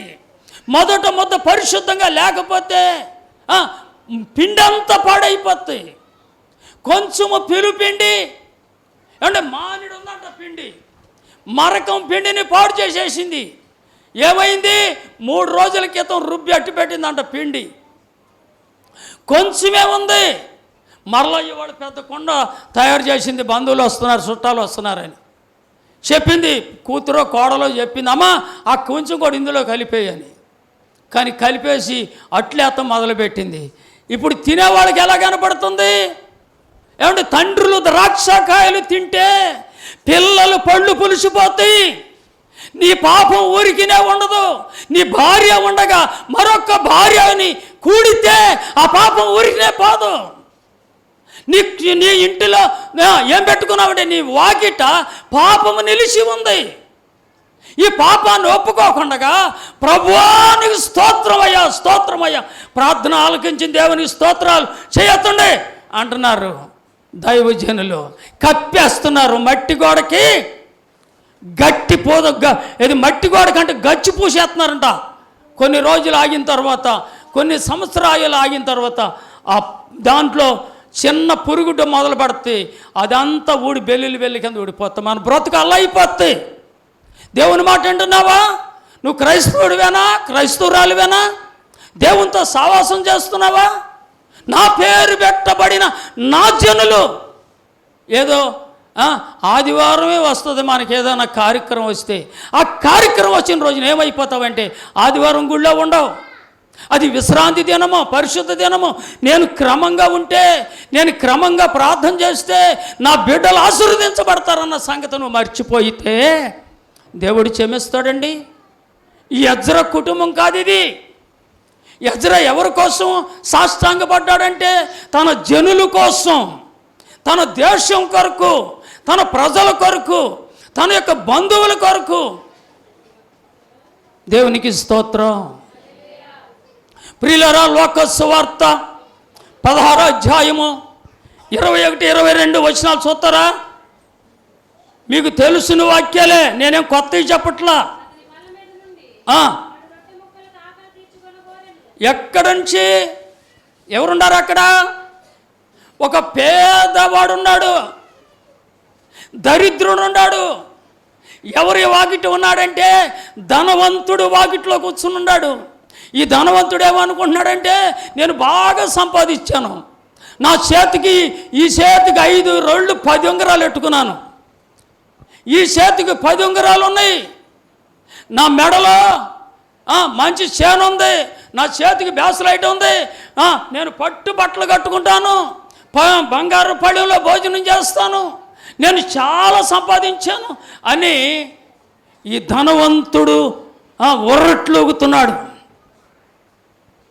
సహోదరులారా గమనించండి, ధనవంతుడు కూడా ఒకప్పుడు ప్రార్థనకి వెళ్ళినవాడే, ఒకప్పుడు ప్రార్థన చేసిన వాడే, ప్రార్థన అంటే దేవుడు అంటే భయం కలిగినోడే. కానీ ఏమైపోయిందంటే కలిమి విస్తరించిపోయింది, బంగారు విస్తరించిపోయింది, ఆస్తులు విస్తరించిపోయినాయి అండి. బంగారుపు బట్టలు కట్టుకుంటున్నాడు, పట్టు పంచుల మీద నడుస్తున్నాడు మనోడు, పట్టు పంచుల మీద నడుస్తున్నాడు, పాలిష్ పరుపు మీద పడుకుంటున్నాడు, బంగారుపు పళ్ళెంలో తింటున్నాడు, బంగారు వేసుకుని తింటున్నాడు. కానీ ఎవరు కనపడతలేదు? చెప్పాలి ఇప్పుడు మీరు, ఎవరు కనపడతల్లా? ఎవరు కనపడతలేదు? ఈ ధనవంతుడికి ఎవరు కనపడట్లేదంటే పేదవాడు కనపడట్లా. ఆకలితో అలవటిల్లిపోతున్నాడు. ఏమండి, ఆకలి బాధను తట్టుకోలేకపోతున్నాడు, ఎండకి ఎండుతున్నాడు, వానకి తడుస్తున్నాడు. అతను చలేసినప్పుడు కప్పుకోవడానికి సరైన గుడ్డ లేదు, దోమలు కుడితే తోలుకోవడానికి సరైన పరిస్థితి లేదు. అలాంటి పరిస్థితిలో ఆ ధనవంతుడు తినేసిన మెతుకులు చూస్తాడేమో అని అలా చూస్తున్నాడు. కానీ చేయగడుకుంటాకు వచ్చి అలా విసిరేస్తాడేమో అనుకుంటున్నాడు. కానీ ఎంత కాలం చూసినా కూడా తన మనసు మారలా, తన బుద్ధి మారలా, తన ఆలోచన మారలా, తన క్రియలు మారలా. కానీ ఏమనుకుంటున్నాడంటే నా ప్రాణమా తినుము తాగుము సుఖించు, నేను నీకోసం ఎంత సంపాదించానో, ఎన్ని బ్రాందీ షాపులు కట్టానో, ఎన్ని కొట్లు కట్టానో, నీ ఇష్టం ప్రాణంతో చెప్తున్నాడు. కానీ ప్రాణంతో చెప్తుంటే ఆ మాట ఎవరన్నారో తెలుసా అండి? ఆ మాట ఎవరన్నారు? దేవుడు అన్నాడు. సృష్టికర్త అయిన దేవుడు, ప్రాణం ఇచ్చిన దేవుడు ఆ మాట వినంటున్నాడు. వారు ఎర్రివాడా, ఏం చేస్తున్నాడు? వెర్రిగా మాట్లాడుకుంటున్నాడు. పక్కనున్నవాడికి కొంచెం ఒక వస్త్రం ఇద్దాం, లేదా ఒక పేదవాడు మన వాకిట్లో పడి ఉన్నాడు, అరే చాలా కాలం నుంచి ఇక్కడే ఉన్నాడు, అడిగి ఒక ముద్ద అన్నం పెడదామన్న ఆలోచన లేదు. కానీ తన కడుపుతో చెప్తున్నాడు. తన కడుపుతో నేను కాబట్టి ఇంత బంగారం వేసుకున్నాను మెడలో, నేను కాబట్టి ఇలాంటి బట్టలు వేసుకున్నాను, నేను కాబట్టి ఈ పరుపు మీద పాలిష్ పరుపు మీద పడుకుంటున్నాను, సంతోషపడిపోయాడు. కానీ తన రహస్య జీవితము, తన పాప బ్రతుకు తనకు అర్థం కాలేదు. తన పాపపు బ్రతుకు తనకు అర్థం కాకపోతే దేవుడు ఏం చేశాడంటే ఆ ప్రాణాన్ని తీసుకుని అగ్నిలో వేశాడు. అంతగా అదే సమయంలో ఆ బీదవాడు కూడా చనిపోయాడు. ఆ బీదవాడు ఎక్కడున్నాడంటే ఈ లోకములో ఉన్నప్పుడు ఆకలితో ఉన్నాడు. ఈ బీదవాడు ఈ లోకములో ఉన్నప్పుడు వస్త్రహీనతతో ఉన్నాడు, దరిద్రతలో ఉన్నాడు, బాధలో ఉన్నాడు. ఏమండి, తలదాచుకోవడానికి స్థలము లేదు, చెట్టు నీడ కూడా లేని పరిస్థితుల్లో బ్రతికాడు. ఆకలితో బ్రతికాడు. ఏమండి, వస్త్రహీనుడిగా బ్రతికాడు. శ్రమను అనుభవించాడు, బాధను అనుభవించాడు, శోధన అనుభవించాడు. కష్టం వస్తే ఎవడైనా ఒక ఇంజెక్షన్ చేయించేవాడు కూడా లేరు. అలాంటి పరిస్థితిలో ఆ బీదవాడి కూడా చనిపోయాడు. బీదవాడైతే పరలోకములో ఉన్న తండ్రి అయిన అబ్రహాము రొమ్మున ఆనుకుని ఉన్నాడు. ఈ లోకములో బీదరకములో ఉన్నా పర్వాలేదు, నీతిగా బ్రతుకు. ఏమంటే దరిద్రతలో ఉన్నా పర్వాలా, నీతిగా బ్రతుకు, యథార్థంగా ఉండు. ఏమంటే నీ మాటలు, నీ తలంపులు, నీ ఆలోచనలు నీ సాధనలో ఉంటున్నాయా? ఎలా నడుస్తున్నావు? ఏమండి, ఎలా నడుస్తున్నాం? మనం క్రైస్తవులమే కదా, క్రైస్తవులు అని పేరు పెట్టుకున్నాం కదా. ఒక రోజున పావురాయిలన్నీ కలిసి ఒక కూటం పెట్టుకున్నాయి అంట. పావురాయిలన్నీ కలిసి ఒక 100-200 పావురాయిలు కలిసి ఒక హిందూ సభ పెట్టుకుని హిందూ చేసుకుంటున్నాయి. చక్కని సమయం వచ్చింది. ఆ సమయంలో చూసిందంట కాకి, ఆకాశంలో ఎగురుతుందంట కాకి. ఆ కాకి ఎగురుతుండగా ఈ పావురాయిలన్నీ చక్క కలిసి మేస్తున్నాయి. వీటిలో కలవాలంటే నేనేం చేయాలి? ఈ పావురాయిల్లో కలవాలంటే నా బుద్ధి మార్చుకోవాలని చెప్పి బూడిద గుంటలోకి వెళ్ళి చక్కగా అటు ఇటు తిరిగేసి బూడిద రాసుకుందంట. బూడిద రాసుకుని రివ్వునొచ్చి ఎగిరి అటు మయ్యాన్ని వాలింది. అటు మయ్యాన్ని వాలితే అవన్నీ గమనిస్తున్నాయి. అవన్నీ గమనిస్తుండగా ఇది తిండి తింటుంది. ఈ కాకి తినే తిండి వంకరగా పొడుస్తుంది. సహోదరులారా గమనించండి, దాని నడక కూడా వంకరగా నడుస్తుంది.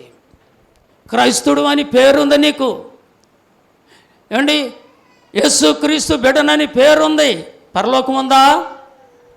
ఒకసారి ఆలోచన చేసుకో. నీ మైండ్ మారిందా? నీ పాపము మారిందా? నీ పాపము ఒప్పుకున్నావా? నీ తండ్రి చేసిన దోషాన్ని ఒప్పుకున్నావా? ఇక్కడ ఎజ్రా ఒప్పుకుంటున్నాడు, నా జనులు పాపాలు నేను ఒప్పుకుంటున్నాడు. నెహెమీ గ్రంథం చూడండి. నెహెమీ కూడా ఒక మాట చెప్తున్నాడు. నెహెమియా గ్రంథము 6వ అధ్యాయం 1వ వచనం, 1వ అధ్యాయం 6వ వచనం.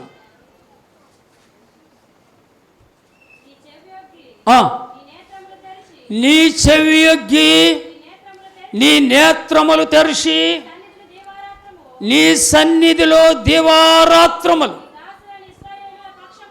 నీ దాసులైన ఇశ్రాయేలు పక్షముగా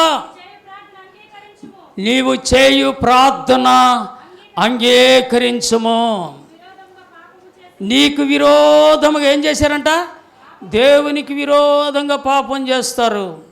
దేవుని నమ్ముకున్నామని చెప్తారు, ఏమండి, సంఘములోనే ఉంటారు. కానీ ఎప్పుడైనా నీకు ఈ పాపం గుర్తొచ్చిందా? ప్రార్థన చేస్తున్నావు, బలిపీఠం దగ్గరికి వచ్చి నిలబడి పాట పాడుతున్నావు, ఏమండి, కానుకిస్తున్నావు, దశంభాగం ఇస్తున్నావు. ఈ ప్రార్థన చేసావా? నువ్వు గోనిపట్ట కట్టుకున్నావా?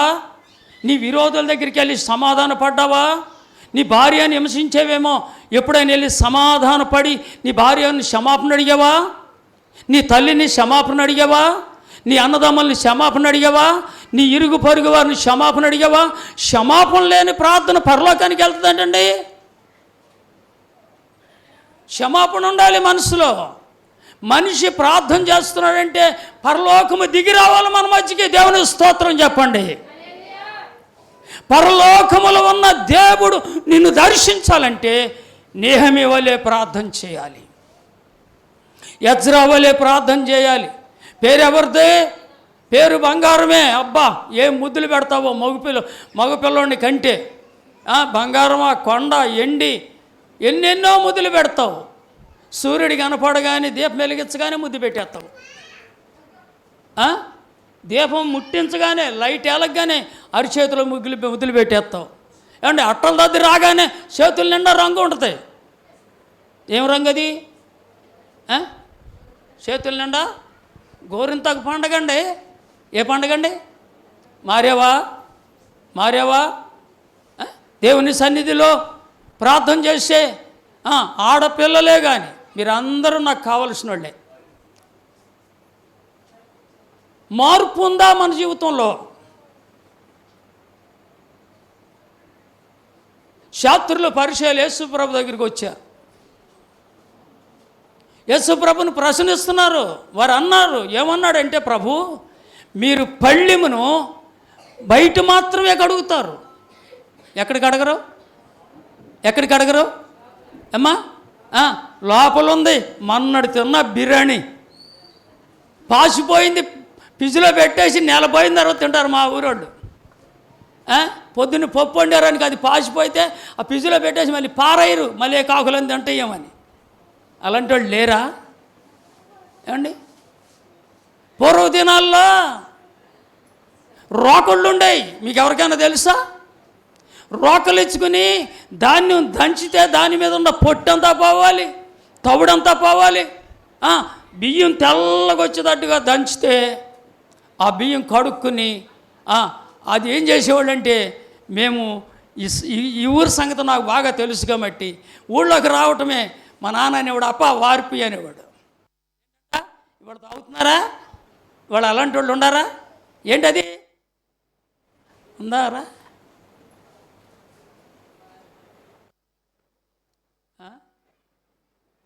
నేను ఎందుకు గుర్చేస్తున్నాను చేయాలంటే చాలా ఉండయి, కొన్ని మాటలు మాత్రమే చెప్తాను నాకు ఇచ్చిన సమయంలో.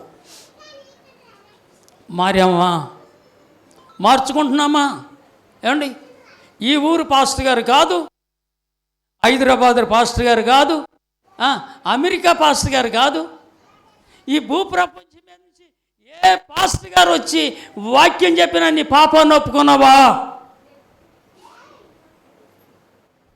యవనస్తులు, యవనరాళ్ళు పరలోకానికి వెళ్ళాలి. మనం పరలోకానికి వెళ్ళాలంటే మన దోషమును మన మనసులో పెట్టుకుని, మన అతిక్రమమును మన హృదయంలో పెట్టుకుని, ఏమండి కప్పి వేసుకుంటే దేవుని రాజ్యం లేదండి.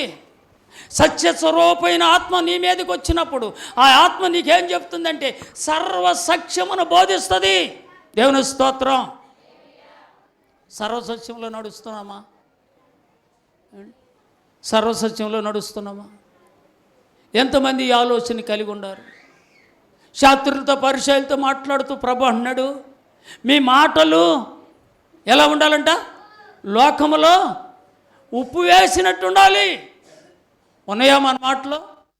మన నడకలో ప్రవర్తన మారిందా? మన తలంపుల్లో ప్రవర్తన మారిందా? మన ఆలోచనలో ప్రవర్తన మారిందా? మారకోకుండా పరలోకానికి ఎలా వెళ్తావు? చితపడిపో అని చెప్తున్నారు సేవకులు. ఏమండి పూరేలు ఎలా ఉంటుందో, కౌంచిపిట్ట ఎలా ఉంటుందో కూడా తెలియని వాళ్ళు ఉన్నారు. పూరేళ్ళు మార్చేసి కౌంచిపిట్ట పెట్టేస్తున్నారు, కౌంచిపిట్టను మార్చి పూరేళ్ళు నెట్టేస్తున్నారు. నిజమా? పూరేలు ఎలా ఉంటుందో తెలుసా? ఎవరికి తెలుసు? ఏమండి జిల్లావారు నరసింహారావు గారు మాట్లాడవే. మీది జిల్లా చెప్పు. పూరేలు కౌంచ ఒకటేనా?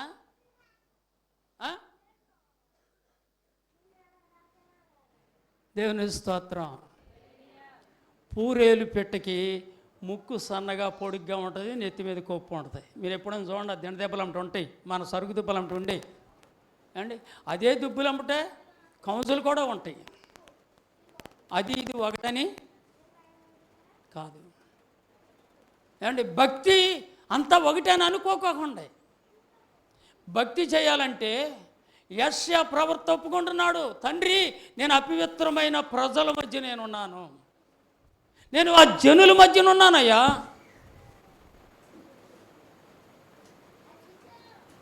ఆలోచించేయండి. నా పేరు పెట్టబడింది నా జనులు.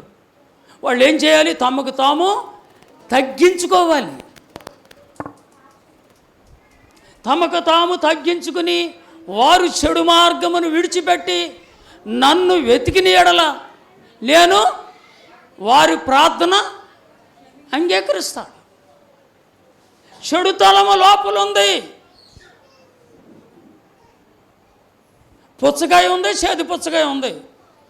చేదు పుచ్చకాయని తింటావా? చెప్పండి. పుచ్చకాయలు తెలుసు కదా మనకి.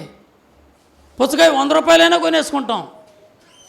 అదే పుచ్చకాయ ఇంకొక రకంలో ఉంది, అది ఉండేది ఎంతే ఉందో దోసకాయలాగా. దాన్ని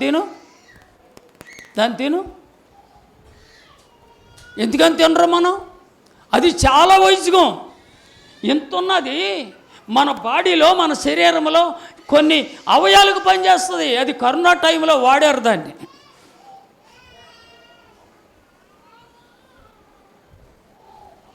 ఓసారి మా నాన్నగారు కోడిని కొయ్యమన్నాడు నన్ను. నేను అప్పుడు లోకంలోనే ఉన్నాను, ఇంకా దేవుణ్ణిలోకి రాలా. కోడిని కొయ్యమంటే నాకు కోడిని బాగా కోసేవాడిని. ఆ రోజున ఏం జరిగిందంటే, నేను కొంచెం తాగుబోతులో ఉన్నాను, మత్తులో ఉన్నాను. నా ఇష్టం వచ్చినట్టు కోసేసి ఇంట్లో పెట్టేశాను. సంక్రాంతి పండగ అనుకుంటాను. సాయంత్రం ఇంటికి వచ్చి తింటే దాకే పట్టుకెళ్ళి బయట పారేశారు. ఎంత మాంసం! ఏమైపోయింది చెప్పండి? కోడిని కోయలేదా అండి? కోడిని కోసారా, కోయలేదా? కోసింది నేనేగా, మరి నేనెందుకు తినకూడదు? కోసాను కదండి, పెద్ద పుంజు కోసాను, సంతోషంతో ఇంట్లో ఇచ్చాను, సంతోషంగా తిందామని అందరం ఆ చుట్టూ కూర్చున్నాం. ఎవడు చూసినా సరే అమ్మా ఈ కూర నాకు వద్దు అంటున్నారు. ఏమైపోయింది చెప్పండి? ఏమైపోయింది? కూర అంతా చెడిపోయింది. ఒక మనిషి జీవితంలో పాపము గూడు కట్టుకుంటే ఆ కుటుంబాన్ని పాడు చేస్తుంది, ఆ గ్రామాన్నే పాడు చేస్తుంది, ఆ చుట్టుపక్కల ఉన్న వాళ్ళని పాడు చేస్తుంది. నీ పాపం నిన్ను వేలుతుంది. జాగ్రత్త. ఈ రాత్రి దేవుడు చెప్తున్నాడు, మన పాపము మన మీద ఏలుబడి చేయకూడదు. ఇశ్రాయేలుకు మొదటి రాజు ఎవరైనా చెప్పండి? ఇశ్రాయేలుకు మొదటి రాజు ఎవరు? ఇశ్రాయేలు మొదటి రాజు సౌలు. సౌలు రాజ్య పరిపాలన చేస్తున్నాడు. సౌలు రాజుగా ఉన్నాడు. సౌలు కొడుకులు ఉన్నారు, సౌలు కూతురు ఉంది. వీళ్ళందరూ కలిసి ఒక కుటుంబం. సౌలు మనసులో ఏముందో తెలుసా? ఇస్సం ఉంది. ఏముందండి? ఇస్సం. సౌలు హృదయం నిండా కపటం ఉంది. రాజ్యాన్ని బాగు చేయాలి, దేశాన్ని బాగు చేయాలి, ప్రజలకి న్యాయం చేయాలి, నేను మనుషులకి మంచోడిని అనిపించుకోవాల్సిన ఆ దినాల్లో ఆ మనిషి హృదయంలో ఏముందంటే పాపం ఉండిపోయింది. శత్రువు వచ్చాడు. శత్రువు వచ్చి అతని మీద దాడి చేస్తానికి యుద్ధ భూమిలో నిలబడ్డాడు. రండి, మీలో ఎవడైనా ఉంటే రండి, మొలతాడు కట్టిన మగోడు ఉంటే రండి అన్నాడు. కానీ ఒక్కడు కూడా ముందుకెళ్తలా. వినండి అమ్మా, మాట్లాడుతున్నారు పిల్లలు. ఒక్కడు కూడా ముందుకెళ్తలా. కానీ దావీదు అన్నదమ్ములు 7 ఉన్నారు అదే యుద్ధం చేసే కాడ. బలమైన వారు, బలిసిన వారు, మీసాలు తిరిగిన వారు ఆ సభలో ఉన్నారు. రాజుగారు ఒక సంయమనం పాటిస్తున్నాడు. ఎవడైనా ఈ గొలియాతుని చంపి నాకు అండగా నిలబడితే నా కూతురినిచ్చి పెళ్లి చేస్తా, ఎవడైనా నా రాజ్యములు అర్ధరాజ్యం ఇస్తానని శైవరం చాటాడు. ఒక్కడి ముందుకు వెళ్తా 6 నెలలు అయిపోయింది ఆ మీటింగ్ వచ్చి. 6 నెలలకి ఇంటికి వచ్చాడు మనోడు. నాకులాగా పొట్టోడు అన్నమాట. నాకులాగా పొట్టోడు. ఆడు ఎందుకు పనికిరాడు అనోడు తండ్రే చెప్తున్నాడు. ఆడు ఎందుకు పనికిరాడు, ఆడు ఎంత ఉంటాడు, ఆడు గొర్రెల దొడ్లో ఉన్నాడు అని చెప్పాడు. సరే వచ్చాడు. తండ్రే ఊరుకోవాలిగా. అరే మీ అన్నలు యుద్ధంలో ఉన్నారు, జున్నిగడ్డలో తేని తీసుకెళ్ళి వాళ్ళకి ఇవ్వు అని చెప్పి పెద్ద కావుడి నిండా వేసి పంపించాడు అక్కడికి.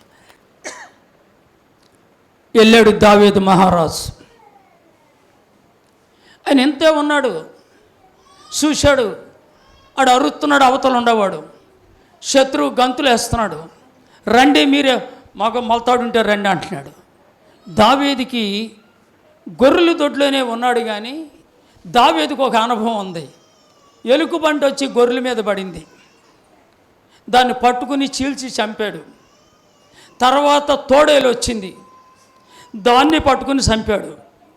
సింహం వచ్చింది, దాన్ని కూడా చంపాడు. యానబాలు ఉన్నాయి మనోడికి, చిన్నవాడే కానీ దేవునితో సావాసం ఉంది, దేవునితో నడుస్తున్నాడు. ఎక్కడుండి? గొర్రెల దొడ్లో ఉన్నాడు. అరణ్యంలోకి వెళ్తున్నాడు గొర్రెలు తోలుకుని, సితారు పట్టుకుని వాయిస్తున్నాడు, తంబూర మోగిస్తున్నాడు. కానీ దేవునితో నడవటం అలవాటు ఉంది. ఆడు అంటున్నాడు, నేనేమన్నా కుక్కనా, కర్ర తీసుకొస్తున్నావు, కత్తి తీసుకొస్తున్నావు అని అంటున్నాడు. ఆడు 6 మూరల జానుడు ఉన్నాడు. కానీ ఈ పసికుర్రోడు అంటున్నాడు, యుద్ధము నాది కాదయ్యా. ఎవరితో ఇప్పుడు చెప్పాలి మీరు? ఎవరిదండి యుద్ధం? ఎవరిది? నువ్వు నిలబడటానికి ధైర్యం ఉండాలి. ధైర్యం ఉంటే ఒకడు అన్నాడు, 100 మంది పాస్టర్లు ఉంటారండి నాకు. నువ్వు నాశనం అయిపోయే రోజు వచ్చింది కాబట్టి 100 మంది ఉంటారు.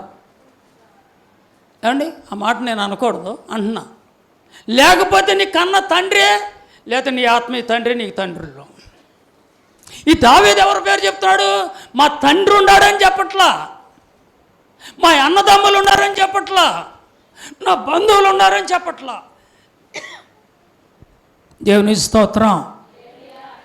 యుద్ధము యెహోవాదే. రే డాలేదిరా, కత్తి ఎదిరా. నీ చేతిలో పెద్ద కత్తి ఉందో చాలా, ఏమి నరకటానికి? గొలియాతు తల నరకటానికి. దేవుని స్తోత్రం. ఒక్క రాయి 6 నిలబెట్టి ఉన్నాడు అక్కడ. ఒక్క రాయి తీసుకుని ఇసిరి కొట్టేదాడికి ఒక్క దెబ్బకే కింద పడిపోయాడు. పరిగెత్తుకుని వెళ్ళాడు. ఆడి కత్తి తీసుకున్నాడు, తల నరుక్కున్నాడు, చేత్తో పట్టుకున్నాడు, వస్తున్నాడు. ఇప్పుడు రాజుగారు పిల్లనిస్తానన్న రాజుగారు ఏం చెప్పాలి చెప్పండి? పిల్లనిస్తానన్నాడు, అర్ధరాజ్యం ఇస్తానన్నాడు అండి. ఇప్పుడు దావీదు మహారాజు తల చేత్తో పట్టుకొస్తున్నాడు కదా. ఇప్పుడు అక్కడ యుద్ధ భూమిలో కూర్చున్నవాడు కానీ, సౌలు కానీ, సౌలు ఇంటివారు కానీ ఏం చేయాలి చెప్పాలి? సంతోషించాలా, దూషించాలా? ఆ పక్కన ఉన్న వాళ్ళందరూ అంటున్నారు, సౌలుకి 10,000 జైలు, దావీదుకి సౌలుకి 1000 జైలు. వెంటనే సౌల్లో దూరేసింది వచ్చి. ఏమండి దురాత్మ సౌల్లో దూరి అంటుంది, ఈయన్ని ఎప్పుడు నాశనం చేయాలా? మనకు కూడా ఉంటుందండి. హలో, మనకు కూడా ఉంటుంది. ప్రార్థనకి వెళ్ళే వాళ్ళకి కూడా ఉంటుంది. ఆడు ఎప్పుడు పాడైపోతాడా, ఆడు ఎప్పుడు నాశనం అయిపోతాడా? కొంతమంది పైకి మాట్లాడరు కానీ లోపలే కొనుక్కుంటూ ఉంటారు. ఏం తీయలేదు. ఆ మనిషి కొనుక్కుంటున్నాడంటే ఆ మనిషి హృదయంలో నుంచి మనిషి అంతా బాగానే ఉన్నాడు, పైకి లోపల ఉందా చిన్నదే. ఏంటది? చేతికట్టు. ఆ చేదుకట్టులాగానే ఉంది. యేసు రక్తంలో కడగబడలా. ఏమండి, యేసు రక్తంలో కడగబడితే చేదు విరిగిపోద్ది, ఆ మరణపు ముళ్ళు ఇరిగిపోద్ది, ఆ శాపం అన్న ముళ్ళు ఇరిగిపోద్ది, ఆ దరిద్రం అన్న ముళ్ళు ఇరిగిపోద్ది. ఇక ఇప్పుడు నీ మనసులో కపటం ఉండదు. ఏముండదో చెప్పు, సంతోషంగా ఉంటావు నువ్వు. అదే దావీదు మహారాజు. ఏమండి, సౌలు కుటుంబం నాశనం అయిపోయింది. సౌలు కొడుకులందరూ పతలమైపోయారు. సౌలు కుటుంబం అంతా పాడైపోయిన తర్వాత దావీదు మహారాజుకు ఒక మనసు వచ్చింది. ఏమని మనసు వచ్చిందంటే, సౌలు కుటుంబంలో యోనాతానుకు పుట్టినవాడు ఎవడైనా ఒకడు కలిగి ఉంటే అతనికి నేను తిరిగి ఈ రాజ్యం ఇస్తా. చదవండి, ఆ మాట చదువుదాం. సమూయేలు గ్రంథం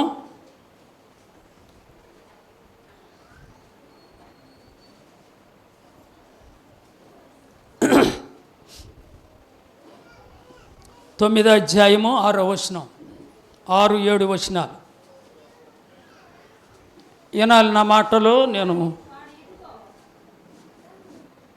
చెప్పమ్మా, చదవండి.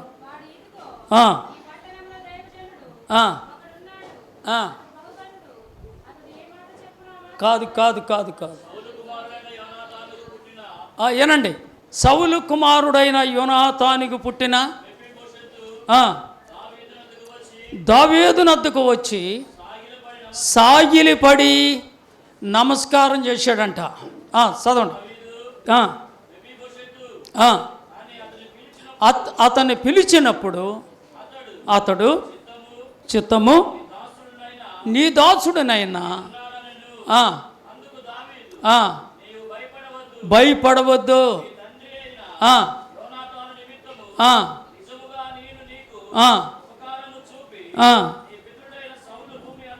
అంతయు సదాకాలము నా బల్ల యొద్దనే భోజనము చేయమని సెలవీయగా, సచ్చిన కుక్క వంటి వాడునైనా నా ఎడల దయచూపుటకు నేనెంతటి వాడిను. సహోదరులారా, అర్థమైందా ఈ మాటలు? మీకు అర్థమయ్యేటట్టు చెప్తా. దావీదు సౌలుకి మధ్యన యుద్ధాలే. దావీదు ఎక్కడ దొరికితే అక్కడ చంపేయాలనుకున్నాడు సౌలు అంతకంతకి దిగజారిపోయాడు. సౌలుకు పుట్టినవాడు ఒకడు ఉన్నాడు,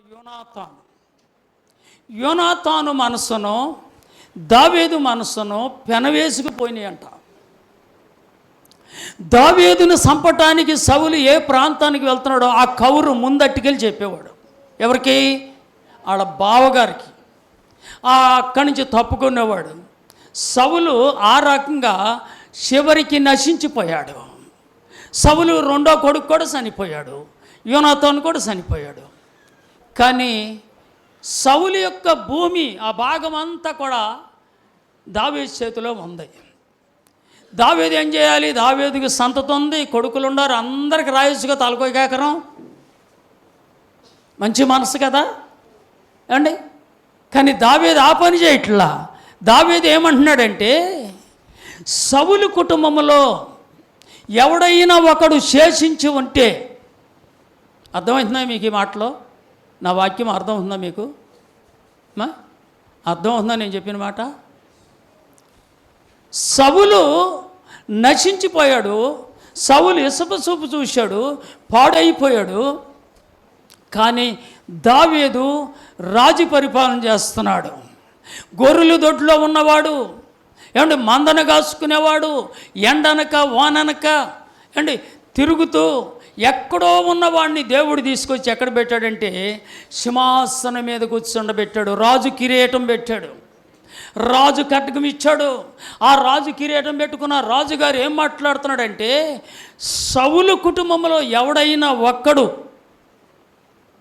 మిగిలి ఉంటే అతడుకు మరలా సౌలు భూమంతా కూడా అతని పేరు ఇచ్చేస్తాను, అతనికి ఇచ్చేస్తాను. ఇది నాకు అక్కర్లా. మనం అంటామా? అలాంటి మనసు మనకుందా? చూడండి, దావీదు యోనాతానుకు పుట్టినవాడు మేషుబోషెతు అనేవాడు ఒకడు లోదుబారులో ఉన్నాడు. ఎక్కడున్నాడు? లోదుబారులో, ఒక తాగుబోతు కుటుంబంలో, ఒక పేకాటు కుటుంబంలో, ఒక వ్యభిచార కుటుంబంలో ఉన్నాడు. కానీ లోదుబారులో నుంచి మేషుబోషెతుని తీసుకొచ్చి అతను చెబుతున్న మాటలు ఏంటంటే, నువ్వేనా యోనాతాను కొడుకువు? నువ్వు కుంటికాళ్ళోడువా? మంచోడువేనా? ఏంటి, కాళ్ళుండి నడవలేనాడు, చేతులుండి నడవలేనాడు, పట్టుకోలేనాడు, సరైన స్థితిలో మాట్లాడలేనివాడు, వంకర ఆలోచన కలిగినవాడు ఎక్కడుంటాడంటే సంక్రాంతి పండుగ రాగిన కోడి పందాల్లో ఉంటాడు. ఎక్కడుంటాడండి? ఇటు బ్రతుకు మారదు. పైకి ఎవడండి? క్రైస్తవుడు, యేసు ప్రభు పేరు. సంక్రాంతి పండుగకి కోడి పందాల్లో ఉంటావు, ఇంకోసారి బార్ షాప్ కాడ కనపడతావు, సినిమా హాల్ కాడ కనపడతావు, అండి లోకంలో కనపడతావు. భయంకరమైన ఆలోచన, మారదని ఆలోచన. అందుకే నా దేవుడు అంటున్నాడు, నా పేరు పట్టబడిన నా జనులు తమకు తాము తగ్గించుకుని వారు ఏం విడిచిపెట్టాలి? చెడు మార్గమును విడిచిపెట్టాలి, చెడు తలంపులు విడిచిపెట్టాలి. ఈ లోకపు స్నేహము నీకు వైరం. నా దేవుడు మాట్లాడుతున్నాడు. ఈ లోకముతో నువ్వు అంటుకట్టుకుని ఉండొద్దు.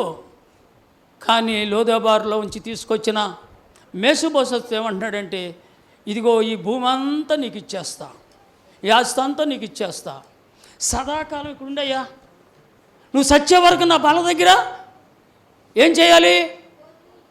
ఏం చేయాలమ్మా? ఏం చేయాలి తమ్ముడు? సహోదరులు ఏం చేయటానికి? నువ్వు కుంటాడు కదరా, నువ్వేం చేయలేవు, నీ చేతులుండి పని చేయలేవు, నువ్వెందుకురా నాకని అంటలా. కానీ ఏమంటున్నాడంటే నా దేవుడు ఈ రాత్రి, నువ్వు కుంటాడువో, గుడ్డాడువో, మంచోడువో, చెడ్డోడువో అనవసరం, నువ్వు సదాకాలం నా భోజనపు బల్ల దగ్గర నాతో కూడా నువ్వు కూర్చో. దేవుని స్తోత్రం చెప్పండి. కానీ ఈ మేషుబోషెతు అంటున్నాడు, సాగిలి పడిపోయాడండి. ఎవరికి? రాజుగారి ఎదుట. రాజుగారి ఎదుట సాగిలిపడి అంటున్నాడు, అయ్యా నా ఎడల నువ్వు దయ చూపించడానికి నేను ఏపాటి వాడిని? సచ్చిన కుక్క వంటి వాడినైనా నన్ను ఇక్కడ కూర్చోబెడుతున్నావయ్యా. రాజుగారి పక్కన నేను బల్ల వేసుకుని కూర్చోవాలా? పళ్ళెం పెట్టుకుని ఇక్కడ తినాలా నేను? నువ్వెక్కడా, నేనెక్కడా? నీ అంతస్తు ఎక్కడా, నా అంతస్తు ఎక్కడా? నువ్వు రాజువు కదయ్యా, నువ్వు జైనుల్ని పరిపాలించే ఒక నాయకుడు పక్కన నేను కూర్చోగలుగుతానికి నాకు అంత ధైర్యం ఉందా అని అతడు తగ్గించుకుంటున్నాడు. చదివితే మీరు ఆ మాటలు మీకు బాగా అర్థం అవుతాయి. సచ్చిన కుక్క వంటి వాడినైనా నా ఎడల మీరు దయ చూపించటానికి నేను ఎంతటి వాడినయ్యా నీ దాసుణ్ణి. ఏమండి, నువ్వు తినేసిన తర్వాత ఆ మొక్కలు ఒలిగితే ఏరుకుంటాను కదా, నువ్వు తినేసిన తర్వాత ఆ మెతుకులు పడితే తింటాను కదా. ఎంత తగ్గించుకుంటున్నాడో చూడండి. ప్రియమైన సహోదరి సహోదరులారా, మన జీవితంలో తగ్గింపు ఉందా? రహస్యంగా నీ గదిలో నువ్వు ప్రార్థన చేస్తున్నావా? ఏమండి, రహస్యంగా నీ గదిలో ప్రార్థన చేస్తున్నావా? నీవు నిజమైన క్రైస్తవుడు అయితే నీ భాగస్వామి కొరకు నువ్వు ప్రార్థన చేస్తున్నావా? నీ పిల్లల కొరకు నువ్వు ప్రార్థన చేస్తున్నావా?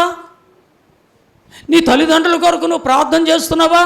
నీ కళ్ళ ఎదురుగుండగా ఎంతమందో బార్ షాప్కి వెళ్ళిపోతున్నారు, వాళ్ళ గురించి నువ్వు ప్రార్థన చేస్తున్నావా?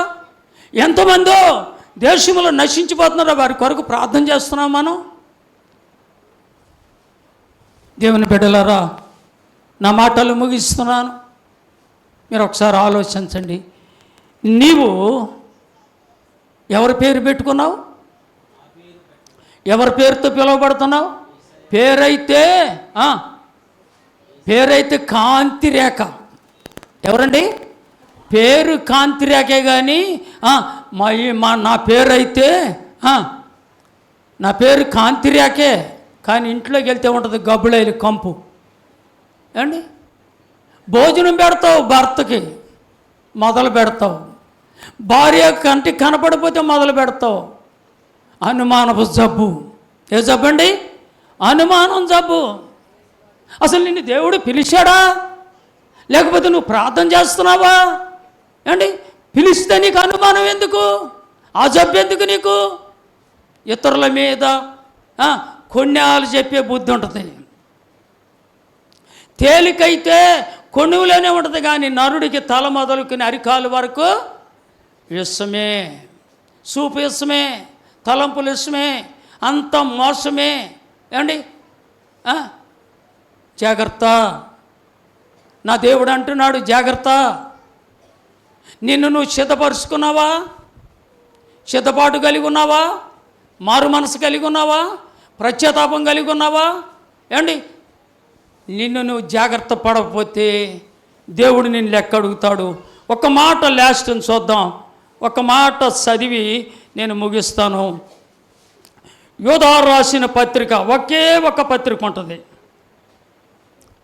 బైబిల్ గ్రంథంలో. యోధా రాసిన పత్రిక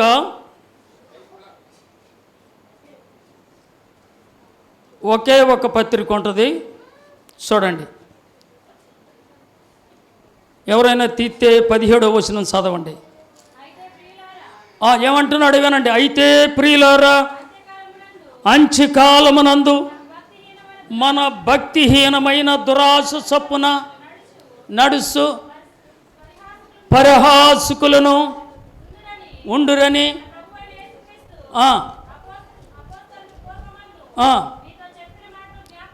మీరు మీతో చెప్పిన మాటను జ్ఞాపకం చేసుకోవాలి. ఏ మనుషులు వీళ్ళు? చెప్పాలి. చదివిన వాళ్ళన్నా చెప్పాలి, లేదా వినేవాళ్ళన్నా చెప్పాలి. ఏ మనుషులంట? భక్తిహీనులండి. ఏ మనుషులు వీళ్ళు? తమ దురాశ వలన, ఏ వలన? తమ దురాశ వలన కలిగే భక్తిహీనులు ఉంటారంట. భక్తిలో ఈ మాట నేను చెప్పలేదండి, పూర్వమే అపస్తుడైన పౌలు గారు చెప్పిన మాట. ఈ మాట యోధా పత్రికలో, యోధా రాసిన పత్రిక. ఈ మాట ఎవరు చెప్పారంటే, భక్తుల మధ్యలో భక్తిహీనులు ఉంటారు, యథార్థవంతుల మధ్యలో బలహీనులు ఉంటారు, అబద్ధకులు ఉంటారు. ఏమండి, భక్తి కలిగిన వారి మధ్యలో ఎవరుంటారంటే, కొన్నాళ్ళు పెట్టేవాళ్ళు ఉంటారు, చిచ్చులు పెట్టేవాళ్ళు ఉంటారు, జగడలాడేవాళ్ళు ఉంటారు, వేషధారులు ఉంటారు. ఇలాంటి వారిని గురించి మనం ఎలా ఉండాలంట? చదవరా తల్లి, మళ్ళీ చదువు. అయితే ప్రియులారా, అంత్యకాలమందు తమ భక్తిహీనమైన దురాశ చప్పున నడుసు పరిహాసకులు, వేళం చేసేవాళ్ళు, అపొస్తలులు పూర్వం వందే మీతో చెప్పిన మాటలు మీరు జాగ్రత్తగా వినాలి. చదవండి, వాక్యం చదవండి. మీరు ఇంటికి వెళ్ళిన తర్వాత చదవండి. వాక్యం తల కిందటి పడుకోమాకండి, మంచం కిందటి పడుకోమాకండి. మధ్యాహ్నం ఒక ఆయన చెప్పాడు కదా బైబిల్ కొనుక్కోమని. బైబిల్ కొనుక్కుంటే డబ్బులు లేకపోతే మీరు బట్టలు అమ్మేసుకుని బైబిల్ కొనుక్కోండి, తప్పులేదు. కత్తి కొనుక్కుంటాకంట మన పై వస్త్రం అమ్మేసుకోవాలంట. ఏం కొనుక్కుంటాకి? ఒక వస్త్రం కొనుక్కుంటానికి. దేవుని బిడ్డలారా, భక్తిలో అందరూ కలిసే ఉంటారు. గుడ్డి గొర్రె ఉంటుంది, కుంటి గొర్రె ఉంటుంది, అంటే మేత మేయి దాని పళ్ళని ఊడిపోతాయి. ఆ గొర్రె ఉంటుంది, అసలు ఒకటే మోషన్స్. అలాంటి గొర్రెలు కూడా ఉంటాయి. జాగ్రత్తగా కాసేవాడికి ఉండాలి. అది మేత తింటుందో తింటలేదో చూసుకోవాలి. అండి, మన ఇష్టం వచ్చినట్టు మనం ఆరాధన, కానీ లెక్క అప్పచెప్పే రోజు ఒక రోజు ఉంది. నువ్వైనా, నేనైనా, మనమైనా, ఎవరైనా సరే లెక్క అప్పగించాలి. నీవు తాసులో పెట్టి తూసినప్పుడు పైకి తేలిపోతావేమో, జాగ్రత్త. భక్తి చేస్తున్నావు, భక్తి చేసేవాడికి మట్టపు గుండి ఇశ్రాయేలుకి వేసినట్టు దేవుడు నీకు కూడా వేస్తాడు, మనకు కూడా వేస్తాడు. ముసుగు ధరించుకున్న వారిగా ఉండొద్దు. హృదయమును తెరిచి చూపించండి ప్రభుకి. దేవుడు మీ ప్రార్థన ఆలకిస్తాడు. మీ హృదయం తెరవబడకుండా ఉంటే మీ హృదయం ఏమైపోతుందో తెలుసా? కఠినముగా మార్చబడుతుంది. అండి, భక్తిహీనులు ఎక్కడుంటారంటే మన మధ్యనే ఉంటారు, మనలోనే ఉంటారు. కానీ భక్తి చేయాలనుకున్నవాడు వాకిట్లో ఉన్నాడే. ఎవరైనా వాకిట్లో ఉన్నాడు? ఎవరో చెప్పాలి, నేను ముగిస్తున్నా. వాకిట్లో ఎవరున్నారు? ధనవంతుడు వాకిట్లో. ఏమండి, మీరు ఇంకొక మాట చెప్పనా? ఇంకో మాట చెప్పనని చెప్పుకొని వెళ్ళిపోతాడు అనుకుంటున్నారా? అని చెప్పను నేను అలాంటి వాడిని కాదు. కయోను రక్తము, ఏబేలు రక్తము. కయోని పారిపోతున్నాడు. ఏబేలు రక్తం ఎక్కడుంది? చెప్పాలి, ఏబేలు రక్తం ఎక్కడుంది? ఏమండి, ఏబేలు రక్తం. కయ్యోను ఏబేలు కథ మీరు విన్నారా? వినలేదా? విన్నారు. కయ్యోను ఏబేలు ఇద్దరు అన్నదమ్ములే, ఒక తల్లి గర్భంలో పుంచి వచ్చిన వాళ్ళే, ఒక తండ్రి బిడ్డలే. కానీ కయ్యోను ఇసప చూపు చూపాడు. ఏబేలు రక్తము భూమిలోకి వెళ్ళి పరలోకములో ఉన్న దేవునికి మొరబెడుతుంది. ఇప్పుడు వీళ్ళిద్దరిలో ఎవరు నీతిమంతులు, ఎవరు అవిశ్వాసులు? మీరు గమనించండి. మీ ఇళ్ళకి వెళ్ళిన తర్వాత ప్రార్థన చేయండి, మా కోసం కూడా ప్రార్థన చేయండి. ఈ మాటలు దేవుడు దీవించునుగాక.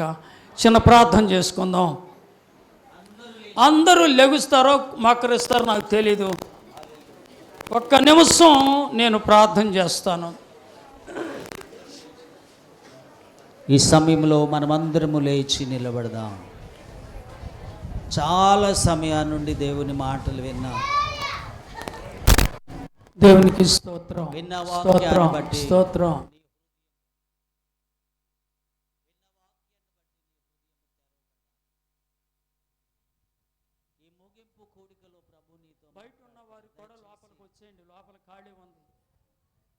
ప్రార్థనలో బయట ఉండకూడదు. విన్న వాక్యాన్ని మీరు గుర్తించాలి, గ్రహించాలి. దేవుడు నీతోనే కదా మాట్లాడింది.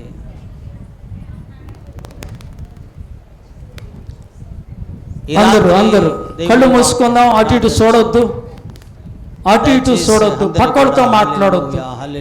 నీ హృదయంతో మాట్లాడు, నీ హృదయంతో మాట్లాడు.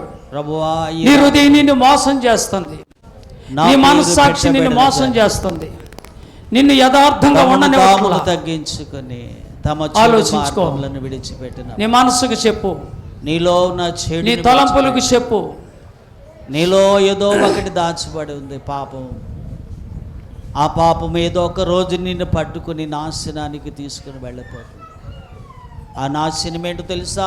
నిత్య నరకానికి వెళ్ళి, యేసయ్యా నువ్వు నిత్య నరకానికి వెళ్ళి నన్ను క్షమించయ్యా. మీ ఒక్క కుడి చెయ్యి పైకెత్తి ప్రభువు చెబుతా, యేసయ్యా నన్ను క్షమించయ్యా, నిన్ను మోసం చేసే వ్యక్తిగా ఉన్నాను ప్రభువా. అయ్యా నువ్వు నన్ను చూస్తున్నావు ప్రభువా. ఈ రాత్రి నీవు నన్ను చూసేవు నాయన, నాతో మాట్లాడేవు యేసయ్యా. అయ్యా నా మనసు మార్చు ప్రభువా, నా ఆలోచన మార్చు ప్రభువా. మీ కుడి చెయ్యి పైకెత్తి, మీ కుడి చెయ్యి పైకెత్తి మీ మనసుతో చెప్పండి. ఈ విధమైన ప్రార్థన చేద్దాం.